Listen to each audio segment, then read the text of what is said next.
ra'iisul wasaaraha awoodiisa la hakiyay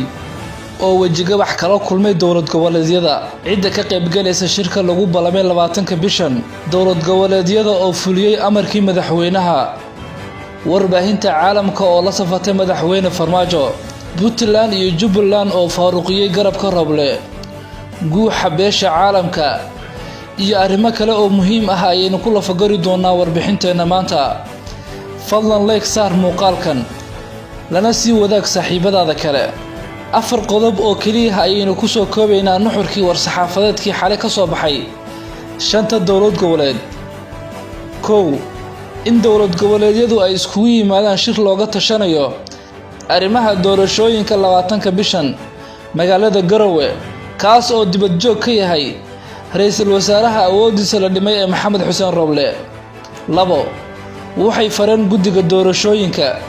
in ay dardar geliyaan doorashada si waafaqsan habraacyadii iyo heshiisyadii hore loo gaaray 3 in la ixtiraamo laguna dhaqmo heshiisyadii ay hore u gaareen madaxda dowladda federaalka Soomaaliya iyo dowladaha xubnaha ka ah 4 madaxdu waxay beesha caalamka ka codsatay in ay dardar geliyaan taageerada farsamo iyo mid dhaqaale ee hirgelinta doorashooyinka dalka dhanka kale warbaahinta caalamka kuwooda ugu waaweyn ayaa ilaa shalay tabinayay amarkii madaxweyne Maxamed Cabdullaahi Farmaajo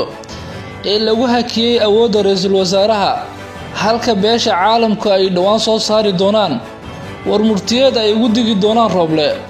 taas oo haddii uu ka madax adeego caalamka looga aqoonsan doono qaswado siyaasadeed madaxda Jubbaland iyo Puntland ayaa hadda u muuqda in ay ka gaabsadeen taageeridda Roble iyo musharaxiinta mucaaradka ah maadaama uu siciidan laftigiisu uu yahay musharax qarsoon waana halka ay ku kala jabeen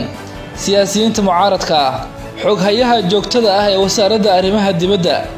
Danjire Maxamed Cali Nuur ayaa ku sugan dalka Imaaraadka Carabta si uu taageero dhaqaale ugu raadiyo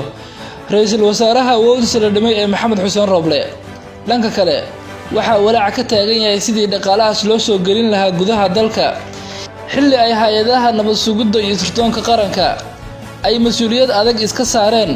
sidii loo xakameyn lahaa dhaqaalihii shisheeyuhu ay u isticmaali jireen burburinta dalkeena waqtiga doorashada